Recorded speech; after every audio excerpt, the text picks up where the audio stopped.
সম্মানিত ভাই এবং বোনেরা, আসসালামু আলাইকুম। আশা করি আপনারা সবাই ভালো আছেন। আজকে আমি আপনাদের সঙ্গে শেয়ার করব যে অনলি মাত্র একটা গাছের পাতা দিয়ে আপনারা কিভাবে এই শীতের সময়, বিশেষ করে জটিল ও কঠিন রোগ, অর্থাৎ আপনি রোগটা বুঝতেছেন না, এই রোগটা না বোঝার কারণে আপনাদের মুরগি ঝিমাচ্ছে অথবা মুরগিগুলো মারা যাচ্ছে, সেক্ষেত্রে আপনারা কিভাবে আপনার দেশি মুরগির এবং মুরগির বাচ্চাগুলোকে সুস্থ রাখবেন সেটাই আমি আপনাদের সঙ্গে বিস্তারিত শেয়ার করব। তাও আবার অনলি মাত্র একটা পাতা দিয়ে কোনো রকম টাকা খরচ করা বাদে।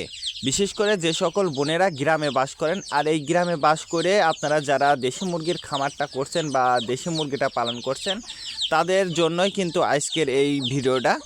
তে আপনারা যারা দেশি মুরগির খামার করবেন বা করতে চাচ্ছেন বা খামার আছে, তাদের কিন্তু এই যে সমস্যাটা হচ্ছে সেটা হচ্ছে জীবাণু রোগ। শুধু যে আপনাদের অঞ্চলে হচ্ছে তা কিন্তু না, আমাদের অঞ্চলেও কিন্তু এই জীবাণু রোগটা হচ্ছে।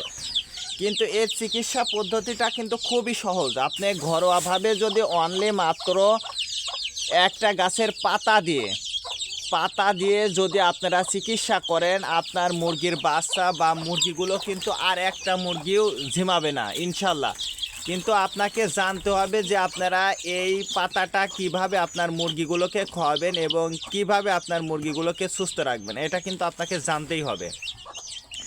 আর আপনি যদি এটা না জেনে আপনার ইচ্ছা মতো বা পরিমাণ না মেপে আপনি যেমন খুশি তেমন দিয়ে দিলেন, তাহলে কিন্তু এই পাতার গুণগত মানটা কিন্তু আপনারা পাবেন না বা আপনারা কিন্তু সুস্থ রাখতে পারবেন না।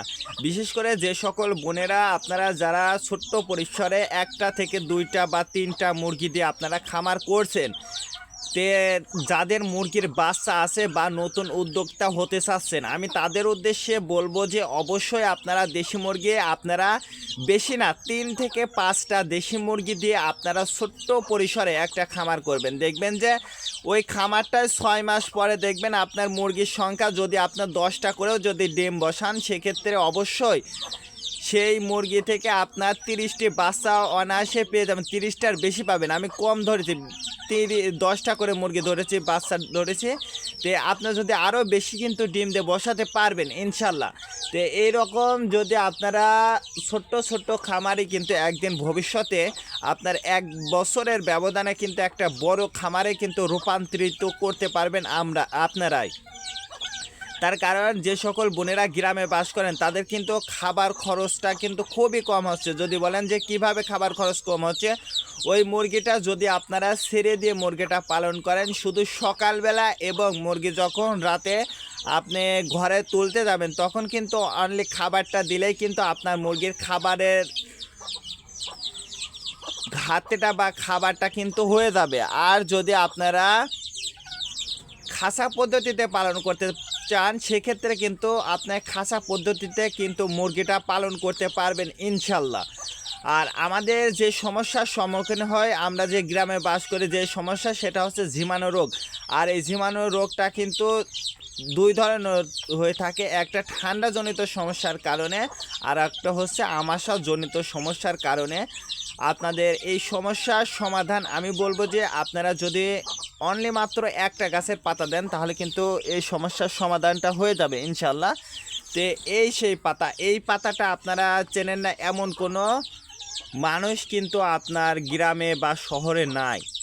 এটা কি পাতা? এটা হচ্ছে পেয়ারা পাতা। আপনারা পেয়ারা পাতাটা কিন্তু সবাই চেনেন কম বেশি, কিন্তু এই পেয়ারা পাতা সম্পর্কে আপনাদের ধারণা আছে।